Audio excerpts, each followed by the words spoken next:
Good morning, everyone. Are you ready? Got my cup of coffee, got my marker, and I got my notes. We're going to talk about economics. We're going to talk about a few other things, but we're going to start off with economics. Now, all through Trump's campaign, he promised. He promised. That's a big word. Promised. When I make promises, that's something that I absolutely want to keep. I want to make sure that before I promise that I can keep my promise. Well, since the Time magazine, and I'm going to do this right here, Time Mag and Meet the Press interview, okay, Trump has changed his promise. He now says he cannot guarantee that he can get prices down because it's too hard to get them down when they're up so high. But I will say that he's now fascinated with the word groceries. He said, who says the word groceries? People who work for a living that go to a grocery store says the word groceries. I mean, it's a new word for him. He does not relate to making a promise and then saying, oh, well, we can't do that. So your promise has already been broken and he hasn't even come into office yet. Just saying. Okay. Also, he promised tariffs. Okay. So now we have tariffs, and he's promised them. Well, what are we seeing from that? Well, let's see here. We have Canada and Mexico, of course, but we're going to talk about Canada first. If he puts a tariff on Canada, they are going to do the same thing. Okay? So this is called a tariff war, which we saw in his last administration that was absolutely horrible. You can go and look it up with reality, and read the facts about the last time Trump was in office and his tariff war. I'm just saying, look it up. So let's go to Canada first. Canada produces a lot of things that we need, and they're ready to put that tariff right back on us. Now, there's some other things you want to think about too with Canada, and they've already warned, threatened, met the challenge of Trump by saying they would cut off the energy to our northern states. Do you know what that means? Lights out, people. So, the tariffs that he puts on Canada and the tariffs that Canada puts on the United States, well, that's going to make building products go absolutely off the charts. We get a lot of wood, steel. I mean, there's a lot of stuff that comes out of Canada, and it's going to hurt us a lot. I mean, do you understand that? That's part of a tariff act that should not happen. Mexico is also going to do the same thing. Okay? So we know Mexico is going to do the same thing. So this is going to be a war. And then, of course, we have China and we have other countries. Now, other countries are deciding, hey, this is getting ready to happen. So they're already looking elsewhere. Maybe they wanted to buy certain things from the United States. Well, you know what? Right now, other countries are looking elsewhere. So that's also going to hurt our economy by less imports. Okay, so let's just kind of cap this little scenario here. He promised to lower prices, and then he reneged on that in Time magazine and on Meet the Press. So you can look those up. The tariffs that he wants to put on the other countries and the imports are going to absolutely annihilate us, regardless of what you think. And then Canada has the upper hand. And I'm just saying that because we get so many building materials, power for our northern states, crazy. Fruits and vegetables and some of the other products that come from Mexico. We've got American companies in Mexico, and it's going to really destroy them. And then we're going to have less imports because people aren't going to want to do business with us. We're not going to be able to sell our products, and we'll have less of those products that we like coming in at a price that we can afford. Broken promises. Broken promises.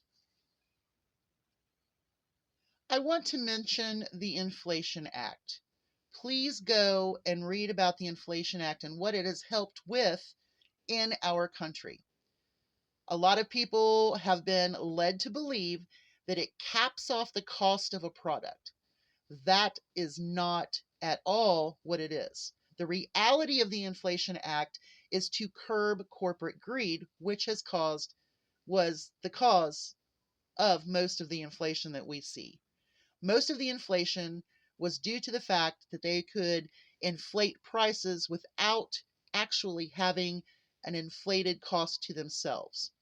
So the Inflation Act was to cap the inflation of products that had no inflation in its building, making, or producing.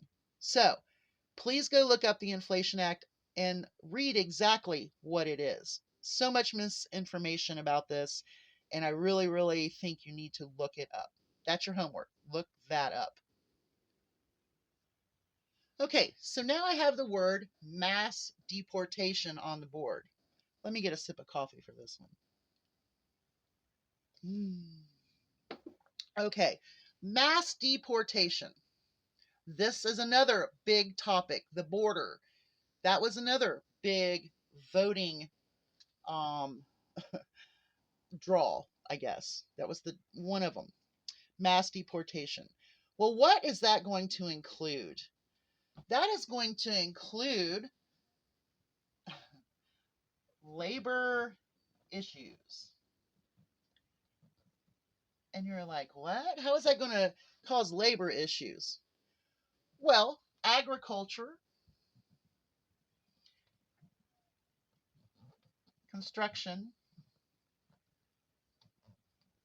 I wish I could write faster.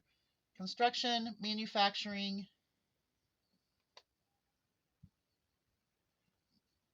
and more will lose. Agriculture will probably lose about 50%. Construction in some areas will lose 50%. Manufacturing 50%. And there are other areas that have a lot of migrant and immigrated workers. They're going to lose 50% of their labor. Okay? Now, there was a farmer in North Dakota. I believe it was North Dakota. He will lose 50% of his dairy hands. It's a 24/7 operation. It's a milk operation, a dairy farm, and he will lose 50%, which means who's going to work with the cattle? Who's going to get the milk ready? Who's going to do all of those things? Well, who's going to come and do that work for the cost that that farmer can afford to pay them? Now, if you think that's not going to happen, well, it was across the board, right? Okay, so he voted for it. The dairy farmer that spoke in an interview actually spoke about this, but was a Trump supporter. And in the middle of his sentence, you can almost see a light bulb come on in his head. But I don't know if it did or not. It's kind of hard to tell. Construction, manufacturing, meat packing plants, all of those things will be losing 50% of their labor force. What will that do? Well, we're going to write this word one more time. Economics. It's not a great economic plan. It's going to spiral us. So the mass deportation is also going to affect our economics. It's also going to cost a lot of money for these people to be rounded up, processed, and sent to wherever they send them, put them, house them, feed them, whatever. That's a lot of money. Now, something else is these people that are working these jobs pay into our Social Security fund, which they should not be touching, but they've already said they're going to cut. So if all of these people are paying into the Social Security fund, I mean, that's a lot of money not going into the fund. These people pay in, but they don't receive anything from it. Okay. So that's also going to bring down the income to our Social Security system. So if you are a disabled person, a retired person, a veteran, this is why they're going to be cutting your your services, because these people will not be paying in anymore. Does that make sense to you? Look it up, read it. Here is a word, or this is what you should fear, is pulling out of NATO. What is that going to do? Well, number one, it's going to make us less secure in the world. It will make us align with BRICS. Look it up if you don't know what that means. It's also going to cause tension. It's going to cause tension between the other world leaders and our own country. If we pull from NATO, that immediately puts us in a second world class. We are the number one world leader.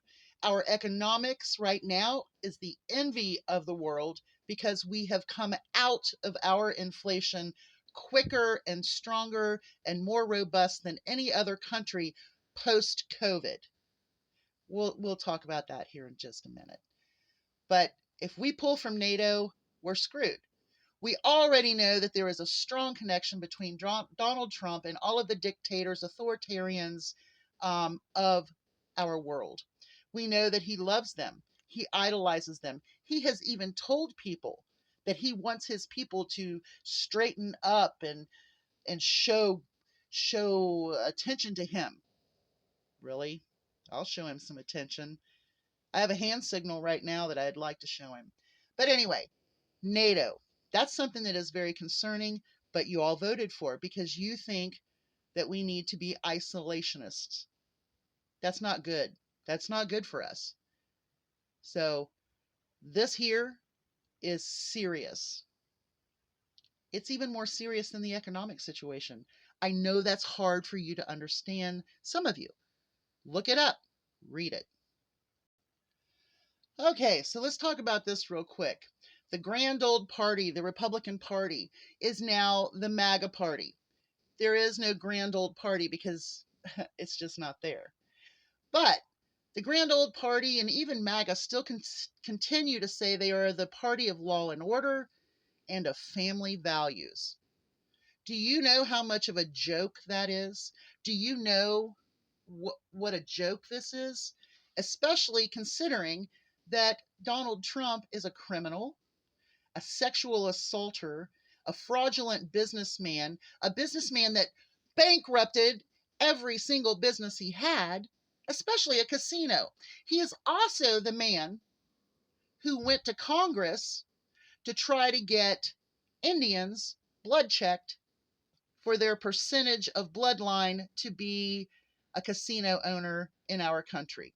He was laughed out of the hearings, but everybody fails to mention that. So let's also talk about the law and order part. Okay, so you've elected a criminal king, and he has a corrupt court jesters, a mafia type people, sexual abusers, alcoholics, um, child traffickers, dog murderers. Just the greatest people. Oh, and a Russian girl. Yeah. Anyway, family values.